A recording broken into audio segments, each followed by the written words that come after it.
बच्चों आज हम पढ़ेंगे विद्युत क्षेत्र के बारे में। तो सबसे पहले इसकी परिभाषा लिख लेते हैं। किसी आवेश के कारण उसके चारों तरफ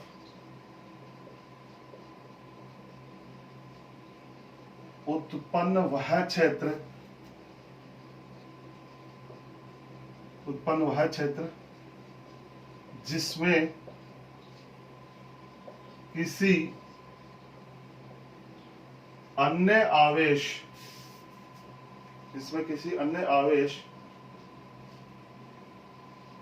को लाने पर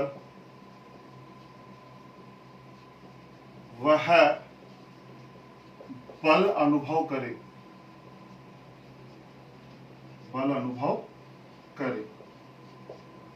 बच्चों विद्युत क्षेत्र की परिभाषा क्या है कि मान लो ये कोई आवेश है क्यों, तो इसके चारों तरफ क्या उत्पन्न हो जाएगा, एक ऐसा क्षेत्र उत्पन्न हो जाएगा जिसमें मैं किसी अन्य आवेश को लाने पर, मान लो ये कोई क्यू नॉट कोई आवेश है, इसको परीक्षण आवेश भी कहते हैं। क्या कहते हैं बच्चों? परीक्षण आवेश भी कहते हैं। और इस परीक्षण आवेश को जब मैं लेके आता हूं इसके क्षेत्र में, इस आवेश के क्षेत्र में लेके आता हूं, देखो अभी ये यहीं पर है तो अभी इस पर कोई प्रभाव नहीं होगा। जैसे ही मैं इस आवेश को इस क्षेत्र के अंदर लेके आता हूं तो ये आवेश इस आवेश के द्वारा क्या होगा, बल अनुभव करेगा। ठीक है, क्योंकि अपन जानते हैं कूलाम के नियमानुसार ये आवेश Q1 है और ये आवेश Q2 है। या तो ये दोनों एक दूसरे को आकर्षित करेंगे या फिर प्रतिकर्षित करेंगे। ठीक है, इस प्रकार से इस क्षेत्र को जो इसके चारों तरफ है, यहां पर भी है, यहां पर भी है, और इसका ये जो क्या है, इसकी लिमिट हो गई। मतलब इस परीक्षण आवेश को इस क्षेत्र में लेकर आने पर ये परीक्षण आवेश क्या क्या करेगा, बल अनुभव करेगा। या तो अगर ये नेगेटिव होगा, ये पॉजिटिव होगा तो पास में आ जाएगा। अगर दोनों सेम नेचर के होंगे तो ये क्या, दूर भागने की कोशिश करेगा। तो बच्चों ये हो गई अपने पास विद्युत क्षेत्र की परिभाषा। इसके बाद में बच्चों आता है अपने विद्युत क्षेत्र की तीव्रता। विद्युत क्षेत्र की तीव्रता, विद्युत क्षेत्र की तीव्रता। देखो बच्चों इसकी पहले परिभाषा लिख लेते हैं तो उसको समझेंगे। एकांक आवेश पर लगने वाले बल को विद्युत क्षेत्र की तीव्रता कहते हैं। विद्युत क्षेत्र की तीव्रता कहते हैं। देखो पर क्या लिखी मैंने परिभाषा, एकांक आवेश पर। यहां पर देखो बच्चों ये क्या है, एकांक आवेश। एकांक आवेश पर लगने वाले बल को विद्युत क्षेत्र की तीव्रता कहते हैं। अर्थात E is equal to F upon Q naught. देखो बच्चों इसको समझो, यहां पर क्या था, एक Q आवेश था और हमने क्या लेके आए, एक परीक्षण आवेश इसके क्षेत्र में लेके आते हैं। क्या लेके आते हैं, परीक्षण आवेश। यहां पर क्षेत्र किसका है, इस Q का। बल कौन लगा रहा है, ये Q किसके ऊपर लगा रहा है, इस परीक्षण आवेश पर। ठीक है, मतलब Q नॉट आवेश पर बल कितना लगा बच्चों, F। इसलिए एकांक आवेश पर बल कितना होगा, F बाई Q नॉट। ठीक है, तो इस चीज को अपन ने डिफाइन किया विद्युत क्षेत्र की तीव्रता से। ठीक है, एकांक आवेश पर लगने वाले बल को विद्युत क्षेत्र की तीव्रता कहते हैं। ठीक है, यहां से इसका मात्रक लिख सकते हैं बच्चों। F का मात्रक क्या होगा, न्यूटन। और इसका कितना हो जाएगा, कूलाम। तो विद्युत क्षेत्र की तीव्रता का मात्रक क्या हो जाएगा, न्यूटन पर कूलाम। यहां से इसकी विमा भी निकाल सकते हैं बच्चों। विमा कैसे निकालेंगे, एफ की देखो m1 L1 T-2 और क्यू की कितनी हो जाएगी 80, तो यहां से कितना निकल जाएगा m1 L1 T-3 और A-1। ठीक है बच्चों, इस प्रकार से ये विद्युत क्षेत्र की तीव्रता की विमा हमने निकाल ली। विद्युत क्षेत्र की तीव्रता की परिभाषा वापस समझो, एकांक आवेश पर लगने वाले बल को विद्युत क्षेत्र की तीव्रता कहते हैं। अब ये एकांक आवेश कौन सा है बच्चों, ये इसको समझो, ये एकांक आवेश कौन सा है, ये एकांक आवेश है बच्चों परीक्षण आवेश।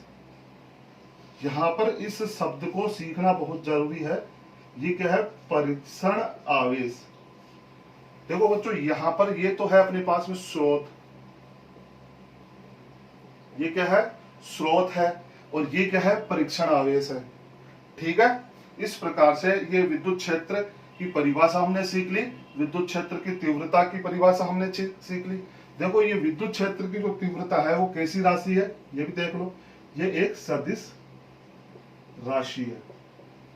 कैसी राशि है, सदिश राशि है। ठीक है बच्चों, इसको एक बार नोट कर लो आप, इसके बाद में हम पढ़ेंगे किसी बिंदु पर विद्युत क्षेत्र की तीव्रता कैसे निकालते हैं।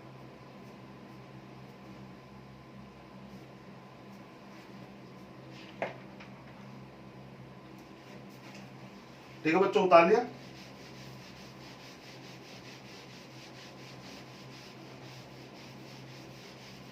अगला हम टॉपिक पढ़ेंगे बिंदु आवेश के कारण विद्युत क्षेत्र की तीव्रता।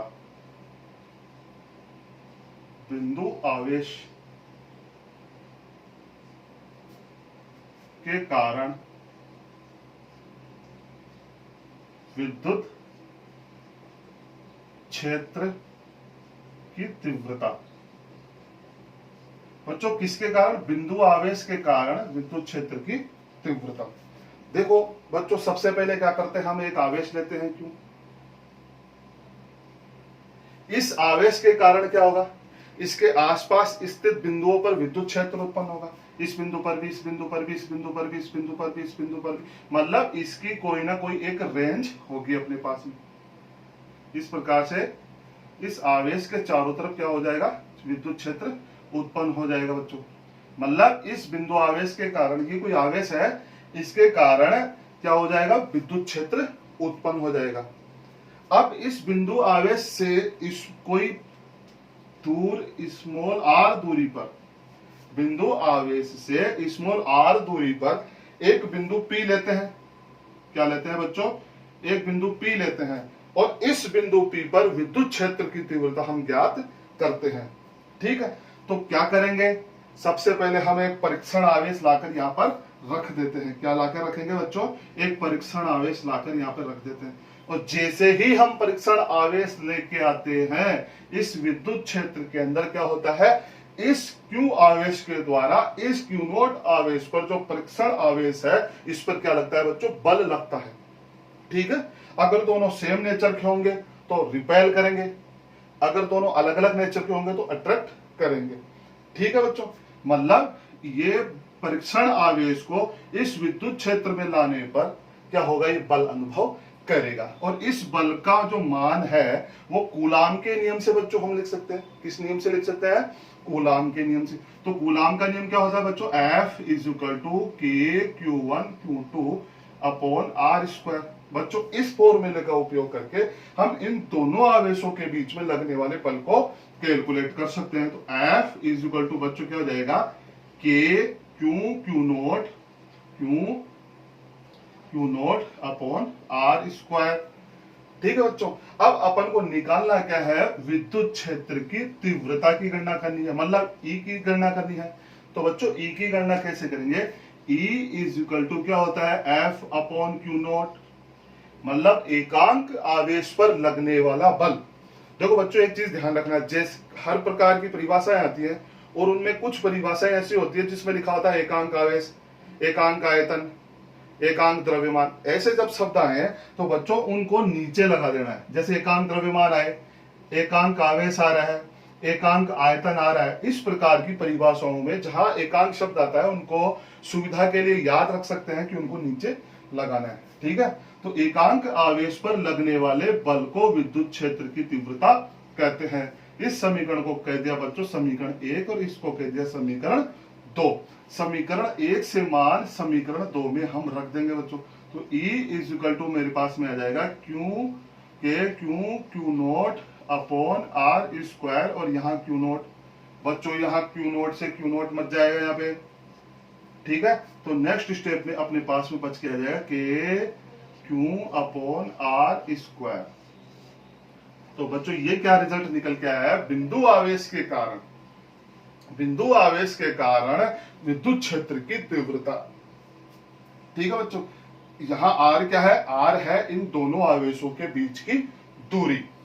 ये क्यू क्या है बच्चों, ये क्यू है स्रोत। ठीक है, जिसका फील्ड है अपने पास में। ठीक है, देखो यहां पर परीक्षण आवेश नॉट मेंशन, परीक्षण आवेश का कोई मतलब नहीं है, यहाँ पे परीक्षण आवेश नहीं आया है यहाँ पे। ठीक है बच्चों, यहां से एक रिजल्ट और निकल के आ रहा है कि E is proportional to 1/r square. मतलब क्या हुआ कि दूरी बढ़ने